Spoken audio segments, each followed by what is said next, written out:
Mesdames et Messieurs les ministres, chers collègues, au moment même où nous prenons la parole dans cet hémicycle, le génocide se poursuit implacablement à Gaza. La famine y fait rage. La Cisjordanie, elle aussi, est en proie aux flammes et au sang. Le tourbillon de souffrance imposé à la Palestine s'étend désormais jusqu'au Liban. Israël bombarde Beyrouth, rase des villages entiers dans le sud Liban. Combien de temps va-t-on assister à cette indicible horreur, voir des corps brûlés, ensevelis, meurtris, des hommes et des femmes qui tentent d'échapper au bombardement, des enfants au milieu des ruines, des hommes et des femmes qui réclament la libération de leurs proches otages, des prisonniers politiques torturés. De Der Yassin à Der El-Bala, de la guerre au Liban en 82 à celle de 2024, des bombardements sur Gaza en 2008, 2009, puis en 2014, puis en 2023. La guerre nourrit la guerre, semant toujours plus de haine, éloignant toujours plus la paix et la justice. Nous nous refusons à cette idée, celle que la justice ne viendrait jamais, que les Palestiniens n'auraient pas droit à l'humanité. L'humanité pour tous, voilà pourquoi nous nous battons. Et pour cela, les Palestiniens et les Libanais ne peuvent pas disparaître derrière des figures de style creuses, des mots vides d'action, des remontrances amicales ou des menaces réputationnelles.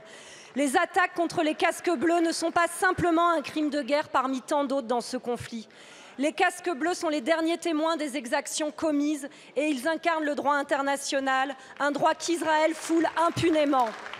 En s'en prenant aux casques bleus, Israël et son gouvernement d'extrême droite envoient un message très clair.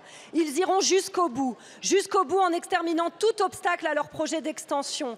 Et le droit international n'est qu'un obstacle à leur velléité suprémaciste. Il est temps d'imposer des sanctions. Alors, allez-vous vraiment les prendre ou allez-vous encore laisser faire? Merci beaucoup, Madame la députée. La parole est à Monsieur Jean-Noël Barrot, ministre de l'Europe et des Affaires étrangères.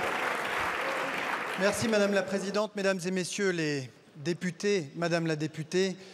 La France n'oublie pas que si la région est aujourd'hui au bord de l'embrasement et si elle traverse une véritable tragédie, le Hamas, qui a perpétré le 7 octobre de l'année dernière le pire massacre antisémite de notre histoire depuis la Shoah, porte une très lourde responsabilité. Ceci étant dit, la France ne détourne pas le regard. Et le bilan de cette tragédie, vous l'avez rappelé, s'alourdit d'heure en heure, à Gaza comme au Liban.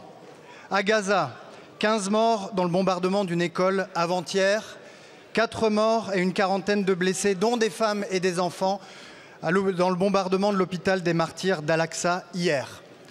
Au Liban et en Israël, 4 soldats tués dans une attaque par drone déclenchée par le Hezbollah. 22 morts, dont des femmes et des enfants, dans le bombardement du village chrétien d'Aïtou, au nord du Liban. 5 casques bleus blessés dans des tirs de Tsahal, au sud du Liban. Je l'ai dit la semaine dernière en réponse à la question de Monsieur Lecoq, la France a été à l'initiative s'agissant de Gaza en étant le premier pays à convoquer une conférence humanitaire un mois après le 7 octobre, en étant le premier pays occidental à soigner des Gazaouis, en étant moteur dans la création de régimes de sanctions à l'encontre des colons extrémistes et violents et en étant l'un des seuls pays à soutenir directement l'autorité palestinienne.